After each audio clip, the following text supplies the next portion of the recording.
Welcome to all engineers to our channel VRP ICT. आज हम AI paper solution का part 3 discuss करेंगे, जिसमें जीटीयू ऑनलाइन एग्जाम फेज 1 के जो क्वेश्चंस हम प्रैक्टिस कर रहे थे उसमें नेक्स्ट 10 एमसीक्यूज आज हम डिस्कस करने वाले हैं। इसके अंदर हम सारे के सारे मेबी बेस्ड क्वेश्चंस डिस्कस कर रहे हैं और इन क्वेश्चंस को डिस्कस करने का जस्ट ए सिंगल पर्पज है कि जिन बच्चों का एग्जाम हो गया उनको आइडिया आ जाए कि उन्होंने जो ऑप्शन टिक किए थे वो रॉन्ग है, राइट है, जो भी है, और जो जिन स्टूडेंट्स का एग्जाम बाकी है अभी उनको आइडिया आ जाए कि पेपर्स के क्वेश्चंस किस बेस पे होते हैं, किस तरह से उसकी तैयारी करनी है और किस बेस पे आपको प्रिपरेशन करनी है।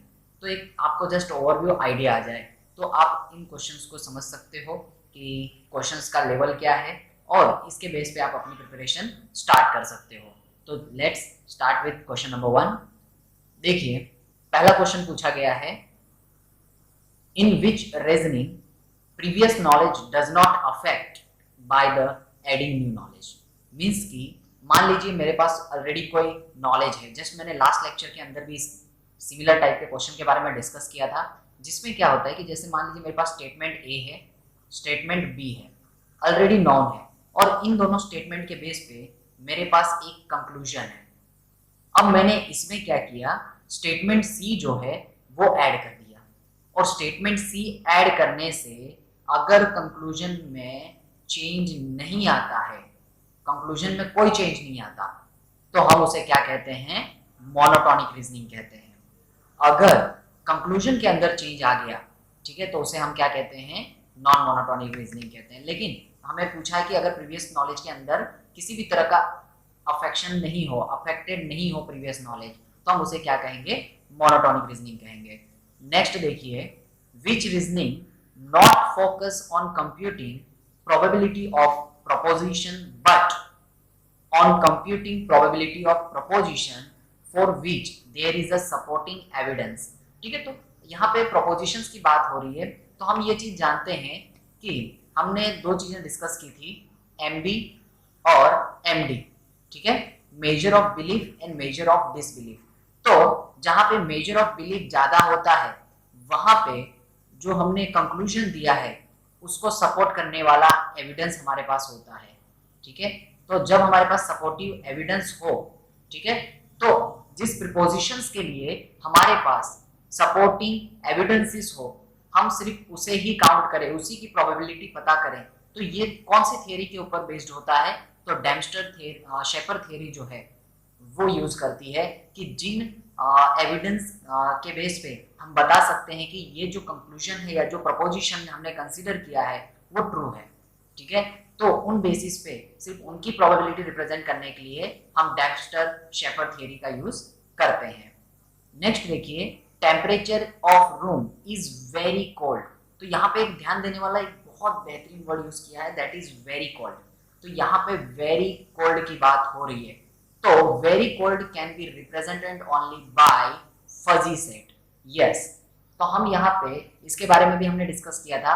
तो यहाँ पे क्या क्या दिया है, fuzzy set, crisp, Boolean, crisp and fuzzy set theory. ठीक है, तो इसके अंदर देखो क्या क्या होता है, क्रिस्प एंड बुलियन, पहले तो पहली बात दोनों के दोनों कैसे होते हैं, सेम होते हैं, दोनों का मतलब सेम होता है। इसमें हम लोग क्या करते हैं, बाइनरी सेट डिजिट्स का यूज करते हैं, या तो 0 या तो 1 या फिर ट्रू एंड फॉल्स, इस तरह से बाइनरी सेट्स का हम यूज करते हैं।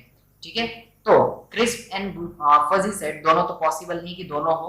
ठीक है, तो ऑप्शंस हमारा ये भी कैंसिल हो गया, ये दोनों तो सेम है तो कैंसिल हो ही गए। अब देखो, अब यहाँ पे जब टेम्परेचर हमारा कोल्ड है तो देखो क्रिस्प या बुलियन सेट के अंदर क्या होगा, या तो हमारा 0 होगा या तो 1 होगा, मींस या तो कोल्ड होगा या तो हॉट होगा। मींस या तो हम कोल्ड रिप्रेजेंट कर सकते हैं या तो 1 रिप्रेजेंट कर सकते हैं, किसके अंदर, क्रिस्प सेट के अंदर। ठीक है, लेकिन यहाँ पर अगर मुझे इन दोनों के बीच की इंटरमीडिएट स्टेट बतानी है, ठीक है, या मुझे इसके बारे में और एक्स्ट्रा इंफॉर्मेशन देनी है, जैसे यहाँ पे दे रखी है क्या, वेरी कोल्ड, तो यहाँ पे जो एक्स्ट्रा वेरी वर्ड आ रहा है वो उस कोल्ड के बारे में एक इंटरमीडिएट स्टेट बता रहा है, तो ये हम सिर्फ रिप्रेजेंट कर सकते हैं मेंबरशिप फंक्शंस के थ्रू। ठीक है, मेंबरशिप फंक्शन के थ्रू हमको इसको रिप्रेजेंट करना पड़ेगा, जो कि पॉसिबल है ओनली इन फजी सेट, क्योंकि फजी सेट जो है वो 0 से लेके वन के बीच में जो इंटरवल्स आते हैं, उनके बीच में जो इंटरमीडिएट स्टेट्स होते हैं, जैसे वेरी, फिर लो, ठीक है, वेरी लार्ज, ठीक है, इस तरह के जो टर्म्स होती हैं उनको रिप्रेजेंट करने के लिए हम फजी सेट्स का यूज करते हैं। नेक्स्ट देखिए यहाँ पर और ऑपरेशन, तो यहाँ पे कौन सा ऑपरेशन की बात हो रही है, और operation performed in fuzzy set by using dash, और आपको कुछ ऑपरेशंस आपको यहाँ पे दे दिए हैं, तो और ऑपरेशन परफॉर्म करना है फजी सेट के अंदर, ठीक है। पहली बात तो ये समझिए और ऑपरेशन का मतलब क्या होता है, ठीक है। तो फजी सेट की अगर आप बात करोगे, ठीक है, तो मान लो एक सेट ए है, ठीक है, आपको ये ए सेट दे रखा है और यहाँ पर बी सेट दे रखा है, और आपको ए और बी करना है, या फिर ए और बी का मतलब यहाँ पे होता है इनका यूनियन करना है, ठीक है, यूनियन ऑपरेशन होता है। सेट थ्योरी की अगर हम बात करें तो सेट थ्योरी के अंदर जो हम यूनियन पढ़ते हैं, ठीक है, तो यहाँ पे और का मतलब होता है यूनियन करना। अब आप बेसिकली यूनियन के बारे में तो जानते होंगे, ठीक है। यूनियन क्या होता है कि ए में जो है वो भी लेना है, बी में जो है वो भी लेना है, और जो कॉमन होंगे दोनों में उसको एक ही बार लेना है, मतलब जो बड़ा सेट होगा उसको कंसीडर करना है इन शॉर्ट, ठीक है। मतलब कि दोनों में से जिसकी वैल्यू बड़ी होगी या जिसमें लार्ज नंबर ऑफ डेटा होंगे, हमें उसे कंसीडर करना पड़ेगा एज अ रिजल्ट जब हम यूनियन की बात करते हैं। तो यहाँ पर सिंपली जो ऑपरेशन होगा हमारा ए और बी का, वो ऑपरेशन परफॉर्म होगा मैक्स ऑपरेशन। दोनों में से जो मैक्सिमम कंटेंट करता होगा टपल्स, उसको हम कंसीडर करते हैं। तो यहाँ पर आपका आंसर आ जाता है मैक्स ऑपरेशन। और वहीं पे अगर आपको मान लो कि यूनियन के जगह इंटरसेक्शन दिया होता, ए इंटरसेक्शन बी, अब इसका मतलब क्या होता है, ये इंटरसेक्शन हो गया, ठीक है। अगर आपको मान लो और ऑपरेशन ना देके एंड ऑपरेशन दिया होता, ठीक है, मे भी क्वेश्चन चेंज करके आपको दे सकते हैं, तो समझिएगा अगर एंड ऑपरेशन दिया होता तो यहाँ इंटरसेक्शन होता, और इंटरसेक्शन का मतलब तो आप सेट थ्योरी में जानते ही होंगे कि दोनों में जो कॉमन है, ठीक है, दोनों में जो कॉमन है वो हम आंसर लिखेंगे। अब मान लो इसके अंदर 5 टपल्स हैं और इसके अंदर मान लो 2 टपल्स हैं, तो ज्यादा से ज्यादा पॉसिबिलिटी कॉमन होने की क्या क्या है, 2 टपल्स की पॉसिबिलिटीज है, क्योंकि जो सबसे कम होंगे वो ज्यादा से ज्यादा मैच हो सकते हैं। मींस यहाँ पे हम ए एंड बी जब करते हैं तो वहां पे हम मिनिमम जो टपल होगा वो हम कंसीडर करते हैं। तो इंटरसेक्शन में मिनिमम ऑपरेशन होता है, और जब हम और ऑपरेशन करते हैं तो उसमें यूनियन के लिए मैक्स ऑपरेशन होता है। तो ये बेसिक ऑपरेशंस भी आपको याद रखने हैं, बहुत अच्छा क्वेश्चन है। देखो नेक्स्ट देखिए, गिव प्रेडिकेट लॉजिक, तो हमें प्रेडिकेट लॉजिक लिखना है for a sentence every dolphin is a mammal. तो देखिए मेरे वीडियोस के अंदर मैंने बहुत सारे प्रेडिकेट लॉजिक्स बनाना सिखाया भी था, और उन सब का मीनिंग भी बताया था कि आप कैसे सभी मीनिंग्स आप कंसीडर कर सकते हो। तो सबसे पहले अगर आप यहाँ पे देखो तो 2 अलग अलग चीजें दे रखी हैं, एक डॉल्फिन की बात हो रही है और एक मैमल की बात हो रही है, ठीक है। और डॉल्फिन इज अ मैमल, इस तरह का आपको एक सेंटेंस दे रखा है, और यहाँ पे एक बहुत ही इंपॉर्टेंट वर्ड यूज किया है एवरी, ठीक है। तो हम जानते हैं एवरी को यूज करने के लिए प्रेडिकेट लॉजिक के अंदर क्या होता है, हमारे पास यूनिवर्सल क्वांटिफायर होता है, ठीक है। यूनिवर्सल क्वांटिफायर जो है हम उसका यूज करते हैं, जिसको हम लिखते हैं इस तरह से, देखो यूनिवर्सल क्वांटिफायर। तो इसके अंदर इस सेंटेंस को अगर मुझे प्रेडिकेट लॉजिक में कन्वर्ट करना है तो क्या कर सकते हैं हम लोग, फॉर एवरी एक्स, ठीक है, क्या होगा, एक्स इज अ डॉल्फिन, ठीक है, एक्स इज अ डॉल्फिन, तो हम क्या कहेंगे, टेंस टू क्या आ जाएगा, एक्स ऑल्सो अ मैमल। तो इसका मतलब क्या हो गया, देखो इस तरह से आपका ये आंसर ट्रू हो जाएगा, देखो ये आंसर आपका करेक्ट होगा। तो हमने इसको कैसे रिप्रेजेंट किया, देखो पहले क्या लिखा, ये फॉर एवरी, देखो इसकी जगह आप बेसिकली फॉर एवरी ऐसा वर्ड भी यूज करो तो भी कोई दिक्कत नहीं है, ठीक है। इसका मतलब ही होता है फॉर एवरी, सिंबॉलिक रिप्रेजेंट करो तो भी चलेगा, वर्ड से रिप्रेजेंट करो तो भी चलेगा। तो फॉर एवरी कॉलन दे देंगे यहाँ पे, ठीक है। फॉर एवरी एक्स मतलब एक्स की कोई भी वैल्यू ले लो, और एक्स इज अ डॉल्फिन मतलब एक्स जो है वो क्या है, डॉल्फिन है, ठीक है।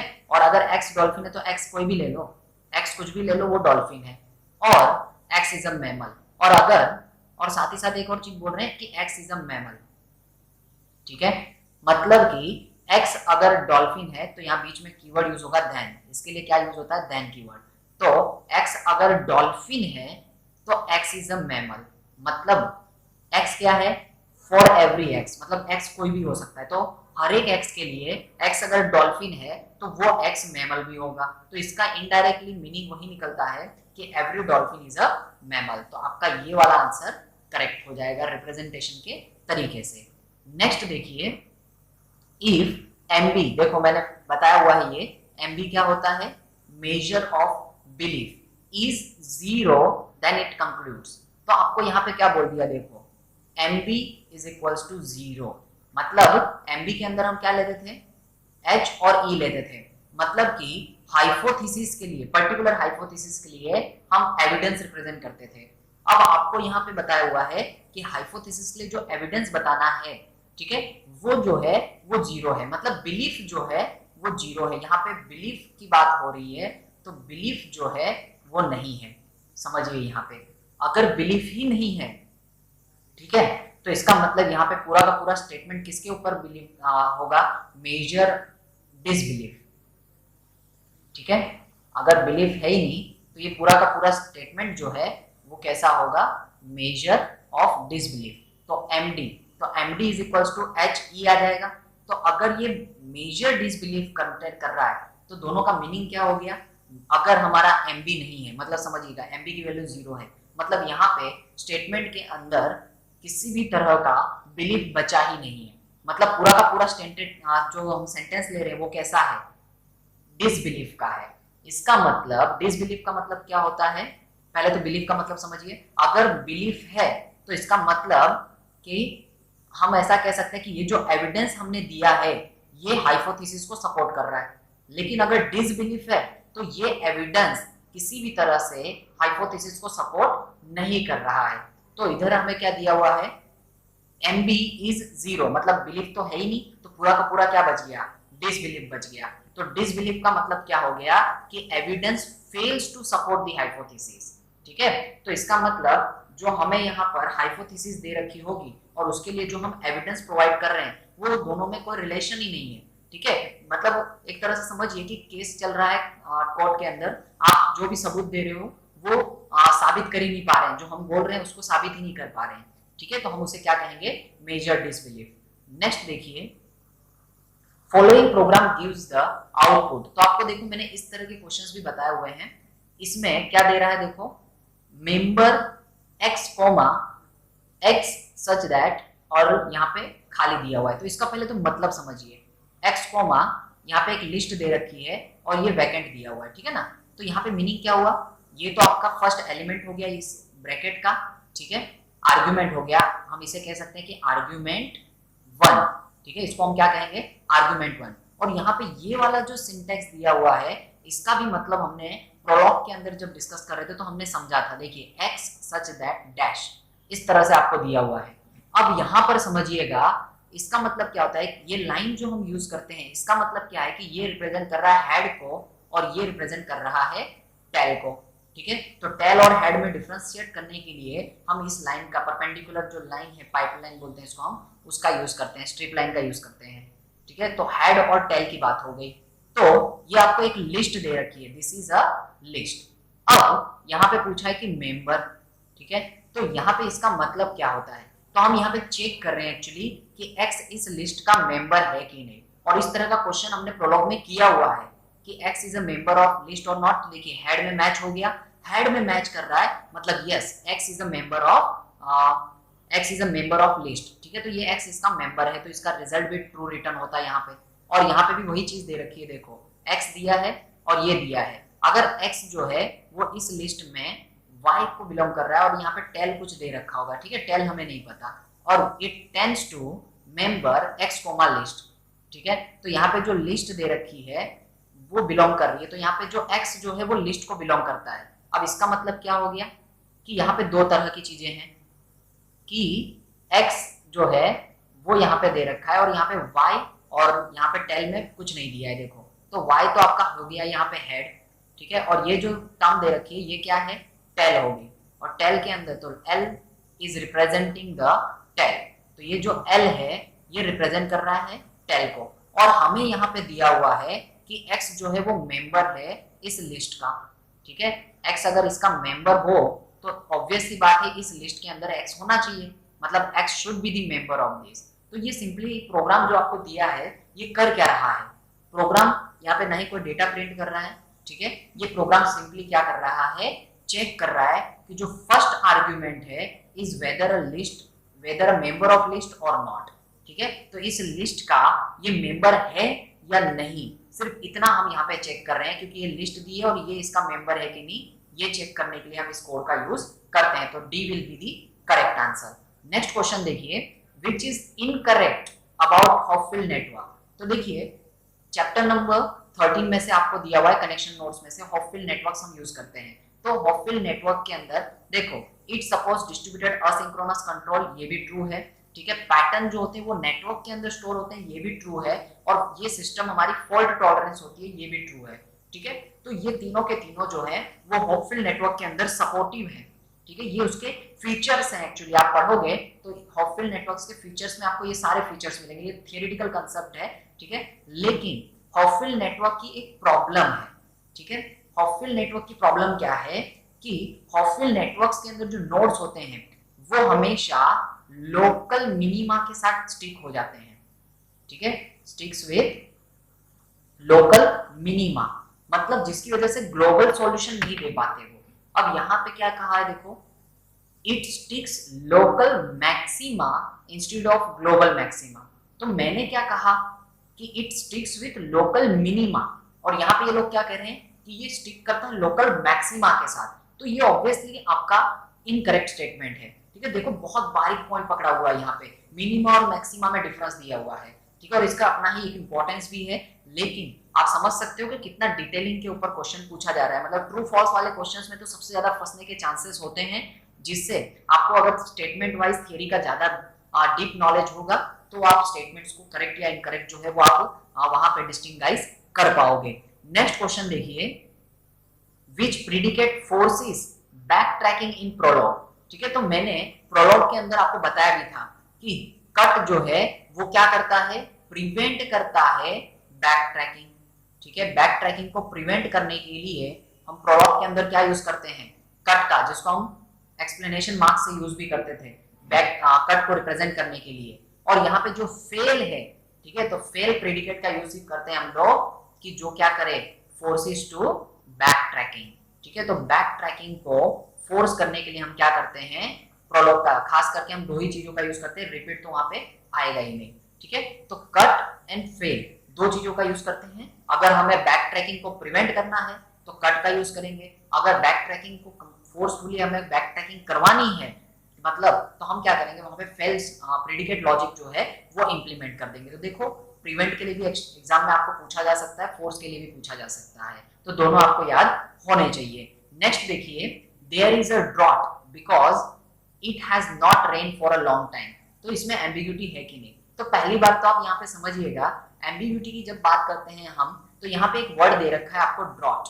तो ड्रॉट की बात अगर हम करते हैं तो ड्रॉट अपने आप में एक मीनिंग कंटेन कर रहा होता है, और ड्रॉट के अपने अपने अलग अलग मीनिंग निकलते हैं कि सूखा है बराबर, या फिर वहां पे प्यासा है, ठीक है, अलग अलग मीनिंग निकलते हैं। तो मतलब एक्चुअली ये जो वर्ड है ये ऑलरेडी एम्बिग्यूअस है, ठीक है, ये ऑलरेडी एक एम्बिग्यूअस वर्ड होता है क्योंकि इसके प्रोनाउंसिएशन से बात करते हैं तो इसका अलग अलग मीनिंग हम अटैच कर सकते हैं किसी पर्टिकुलर वर्ड के अंदर।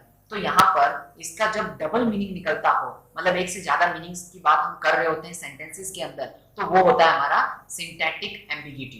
तो सिंटैक्टिक एम्बिग्यूटी के अंदर क्या होता है, एक ही का एक से ज्यादा मीनिंग निकल रहा होता है। जैसे आपने सिंथेटिक पार्स ट्री भी जनरेट की होगी जिसमें सिंथेटिक एम्बिग्यूटी के अंदर आपने देखा होगा कि एक ही के मल्टीपल पार्स ट्रीज बनते हैं, मतलब वही रिप्रेजेंट कर रहा है कि एक के मल्टीपल वहां पे मीनिंग्स निकलते हैं। तो मल्टीपल मीनिंग्स जब निकलते हैं तो आप समझ सकते हो कि वहां पे सिंथेटिक एम्बिग्यूटी होती है। तो ये बेसिक सा क्वेश्चन है कि वहां पे मीनिंग जो है वो अलग अलग हो सकता है, तो उसका एम्बिग्यूटी हमको यहाँ पे मिल जाती है, दैट इज सिंथेटिक एम्बिग्यूटी। तो इस तरह से आपके यहाँ पे जो इंपॉर्टेंट 10 क्वेश्चंस थे नेक्स्ट पार्ट 3 के वो हमने यहाँ पे कंप्लीट किए हैं। आई होप आपको समझ में आया होगा। ये सारे के सारे मेमोरी बेस्ड क्वेश्चंस हैं, ठीक है। तो इसीलिए देखो बहुत से ऑप्शंस मिसिंग है और बहुत बार मे बी पॉसिबल के सिंटैक्स जो है सेंटेंसेस जो है उसमें भी कुछ भी थोड़ा बहुत फॉल्ट भी हो सकता है, ठीक है। फिर भी मैंने ट्राई की है जितना मुझसे पॉसिबल हो सके। और नेक्स्ट लेक्चर में भी आप अगले 10 क्वेश्चंस जो आएंगे वो आप स्टे ट्यून होके देखिएगा। और बहुत कम दिन बचे हैं एग्जाम के लिए, तो वैसे ही प्रिपेयर करिएगा। एआई की पूरी लिस्ट हमारे चैनल के ऊपर अवेलेबल है, आप जाके देख सकते हो। एक दो चैप्टर्स ऐसे हैं जो मैंने अभी अपलोड नहीं किए हैं, और कुछ ही दिनों में वो चैप्टर्स भी मैं अपलोड कर दूंगा। जैसे ही सॉल्यूशंस के जो पार्ट्स हैं वो कंप्लीट हो जाएंगे, मैं नेक्स्ट आने वाले चैप्टर्स जो हैं, जो बचे हुए चैप्टर्स हैं एआई के, वो भी मैं कंप्लीट करवा दूंगा यहाँ पे। तो आप सारे लेक्चर सीरीज देख लीजिएगा एआई में, उसके बाद आपको कोई दिक्कत नहीं आएगी। मोस्ट ऑफ क्वेश्चंस, जैसे कि मैं क्वेश्चंस भी डिस्कस कर रहा हूँ तो मैं बता भी रहा हूँ, देखिए जितने चैप्टर्स मैंने कवर करवाए थे एग्जाम से पहले, मोस्ट ऑफ सारे वही क्वेश्चंस हैं या फिर वही कंसेप्ट जो मैंने बताया था, वही कंसेप्ट हेल्पफुल हो रहा है। तो जिसने अच्छे से वीडियोस को प्रिपेयर किया होगा उसका एआई ऑब्वियसली अच्छा गया होगा, लेकिन जिन्होंने नहीं किया है उनको मे भी पॉसिबल दिक्कत आई होगी, क्योंकि क्वेश्चंस का लेवल बहुत अच्छा है। हर क्वेश्चन में कुछ ना कुछ डिटेल नॉलेज की जरूरत थी या कुछ अच्छा सा कॉन्सेप्ट की जरूरत थी। तो आप समझ सकते हो कि पेपर बहुत अच्छा बनाया गया था। तो उस हिसाब से आप तैयारी रखिएगा। जो नेक्स्ट अभी एग्जाम देने वाले हैं उनके लिए एक हेल्पफुल पॉइंट ऑफ व्यू से मैं ये बना रहा हूँ कि देखिए इसमें से क्वेश्चंस आएंगे, इसकी कोई गारंटी तो है नहीं कि क्वेश्चंस कैसे आएंगे क्या आएंगे, लेकिन एक आपको आइडिया आ गया कि आपको अब डिटेल में थ्योरी पढ़नी पड़ेगी या तो कंसेप्ट पता होना चाहिए। तो डिटेल में थ्योरी पढ़नी है या कंसेप्ट समझना हो तो बेटर है कि मेरी प्लेलिस्ट, वीडियोस की प्लेलिस्ट अवेलेबल है, आप जाके एआई की प्लेलिस्ट देख लीजिए और उसमें आपको सारे कंसेप्ट क्लियर हो जाएंगे। चैप्टर वाइज आपको बेसिक से बेसिक बातें पता चल जाएंगी। और सिंपल सी बात यह है कि आने वाले लेक्चर्स को अगर आपको प्रॉपरली जैसे ही मैं आप अपलोड करूं तुरंत आपको मिल जाए, तो उसके लिए आप क्या करिए, चैनल को सब्सक्राइब जरूर करिएगा और बेल आइकन को प्रेस कर दीजिए। जिससे क्या होगा कि जैसे ही मैं नेक्स्ट वीडियो अपलोड करूँ आपको सबसे पहले नोटिफिकेशंस के अंदर आपको मिल जाएगा। तो thank you for watching the lecture. I hope आपने एंजॉय किया होगा। Thank you.